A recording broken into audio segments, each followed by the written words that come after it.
గత పాఠంలో మనం నత్రజని స్థాపన గురించి నేర్చుకున్నాం కదా. ప్రకృతి గాలిలో ఉండే నత్రజనిని మొక్కలకు ఉపయోగపడే రూపంలో మార్చడానికి రెండు అద్భుతమైన మార్గాలు ఉన్నాయని మనం చూసాం. మొదటిది చిక్కుడు, సోయాబీన్ వంటి లెగుమినేసి జాతి మొక్కల వేర్ల బుడిపెల్లో నివసించే రైజోబియం అనే ప్రత్యేక బ్యాక్టీరియా ద్వారా జరుగుతుంది. రెండవది ఆకాశంలో మెరుపులు సంభవించినప్పుడు గాలిలోని నత్రజని ఆక్సిజన్తో కలిసి నత్రజని సమ్మేళనాలుగా మారుతుంది.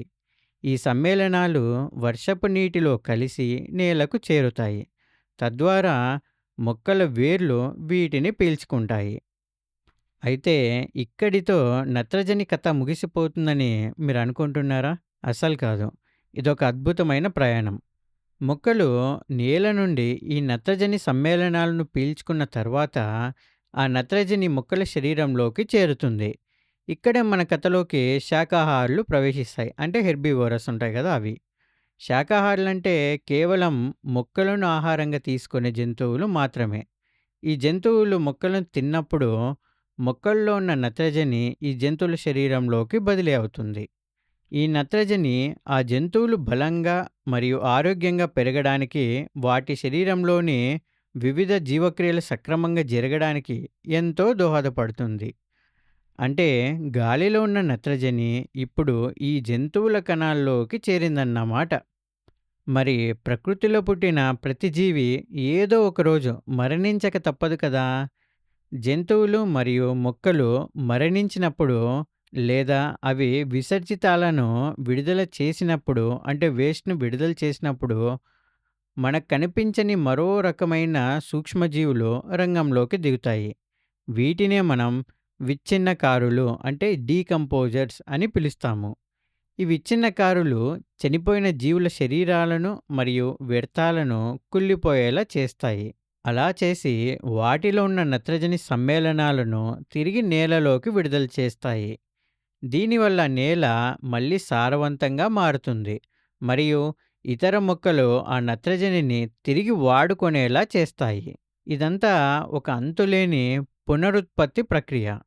కానీ ఇక్కడే ఒక ఆసక్తికరమైన మలుపు కూడా ఉంది. నేలలో ఉన్న ఈ నత్రజని అంతా మొక్కలే వాడుకుంటాయా? లేదు.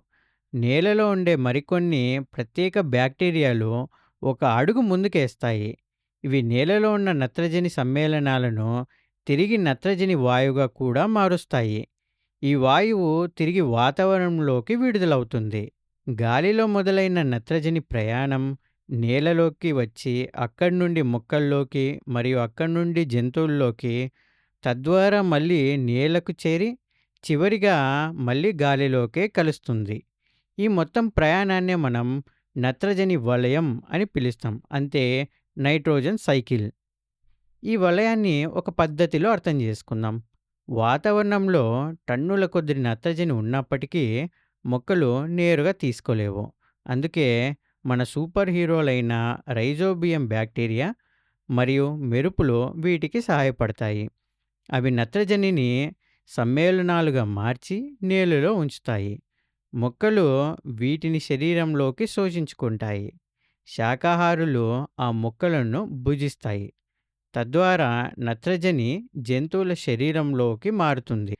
జంతువులు చనిపోయినప్పుడు ఈ డీకంపోజర్స్ ఆ నత్రజనిని మళ్ళీ నేలలోకి పంపిస్తాయి.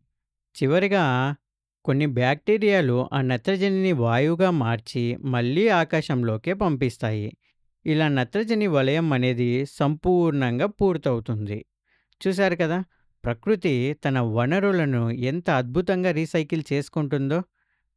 నత్రజని వలయం లేకపోతే భూమిపై జీవం మనుగడ అనేది అసాధ్యం. ఎందుకంటే మొక్కలకు, జంతువులకు ప్రోటీన్లు మరియు డిఎన్ఏ తయారీకి నత్రజని చాలా అవసరం.